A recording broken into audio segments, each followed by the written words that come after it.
akhlak Nabi itu bisa buat orang yang benci sama beliau jadi jatuh hati kepada beliau. Kalau kita udah jatuh hati jadi benci, kebalik. Nabi orang yang marah kepada beliau jadi jatuh cinta. Kita hampir jatuh cinta jadi marah. Kebalik nih akhlaknya. Berarti kita harus belajar banyak nih dari Rasulullah tentang akhlak. Beliau tuh bisa bikin seorang perempuan yang suaminya baru terbunuh, ayahnya terbunuh, pamannya terbunuh, saudaranya terbunuh dalam perang Khaybar, yang dia bilang orang yang paling saya benci di muka bumi adalah Muhammad. Terus tiba-tiba yang namanya Muhammad datang menghampirinya di dalam tendanya, ditemani oleh beberapa orang sahabat. Lalu kisah itu diriwayatkan, Nabi datang dengan raut wajah yang penuh empati. Dengan raut wajah yang penuh empati, bukan raut wajah orang yang sebagai pemenang perang.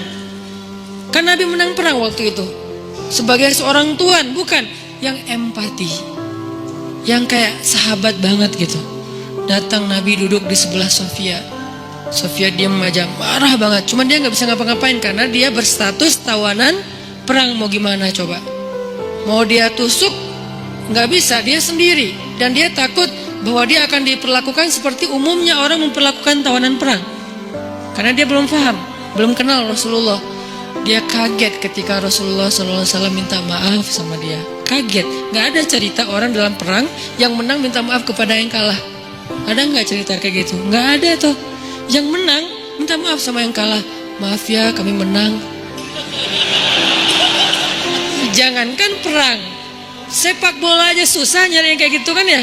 Ini akhlak nih untuk kita teman-teman di Bandung dengan Persibnya, nanti di Jakarta dengan apa Jakarta teh? Persijanya. Nanti yang menang siapapun yang tanding, maaf ya menang. Dari mana lo akhlak kayak gitu? Rasulullah. Cie. Karena yang itu lebih serius lo daripada bola. Bola kan cuma permainan, entertain, olahraga kan. Gak seserius perang. Perang itu serius. Kalah itu meninggal artinya terbunuh. Kalau kita kalah paling ya kurangin apa? Nggak dapat skor gitu, nggak dapat poin. Kalau itu kalah terbunuh. Nabi datang minta maaf dengan ekspresi empati yang tinggi, yang dalam. Nabi tuh kayak ngerasain banget perasaan Sofia, minta maaf, menjelaskan.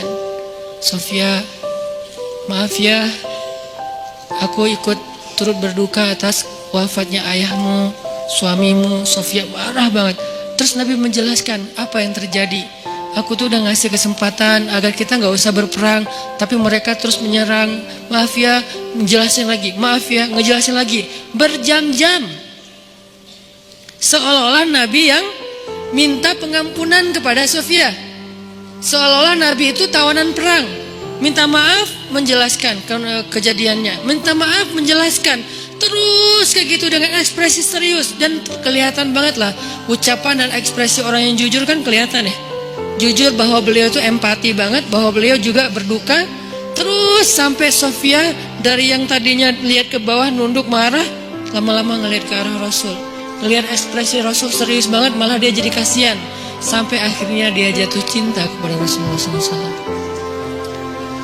Kata Sofia, ketika Rasulullah SAW datang kepada saya, waktu itu dia adalah orang yang paling saya benci di muka bumi.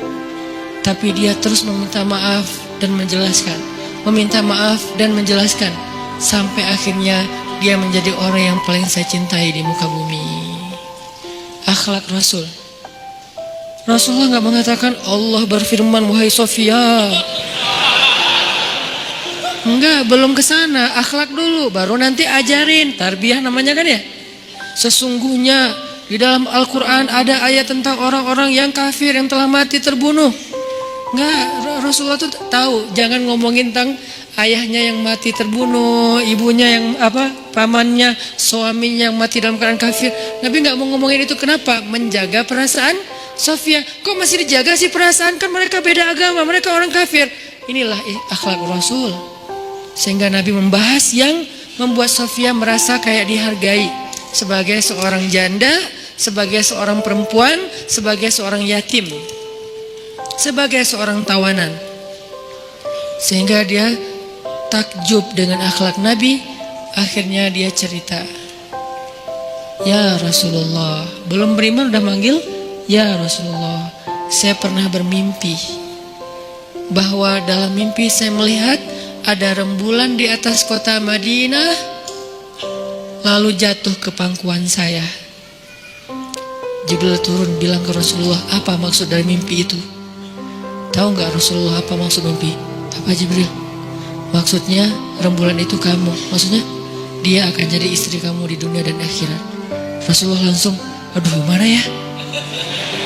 Rasulullah juga orang yang ra'fah banget tuh. Bil mu'minina ra'ufun rahim tuh Rasulullah. Nggak enak, kan dia masih janda baru meninggal suaminya, masa saya lamar gimana ya? Kata Jibril, ya Rasulullah, Allah suruh engkau melamar dia untukmu menjadi istrimu di dunia dan di akhirat. Rasulullah dengan gak enak hati mengatakan, Sofia, aku ingin melamar kamu. Sofia, gimana ya? Itu mah cewek ya. Saya mencoba untuk menghayati kisah ini dari angle cewek elegan ya, bukan cewek biasa. Oh boleh nggak apa-apa sih, gue sih enggak. Cewek elegan, cewek elegan, cewek terhormat, cewek yang soleha walaupun belum beriman, pasti dia nggak akan bilang, Alhamdulillah, Masya Allah, A-nya panjang gitu kan ya. Terus pakai emoticon berderai-derai, enggak. Dia terhormat. Dia akhirnya, saya terserah gimana baiknya aja. Menikahlah Nabi dengan Sofia. Modalnya apa? Akhlak. Bukan mahar yang besar, bukan akun sosial media followersnya paling banyak, bukan eksistensi, bukan gaya-gayaan, bukan datang bawa mobil mewah, datang bawa akhlak. Ini kayaknya modal kita belajar juga nih, gimana cara ngelamar calon istri, akhlak.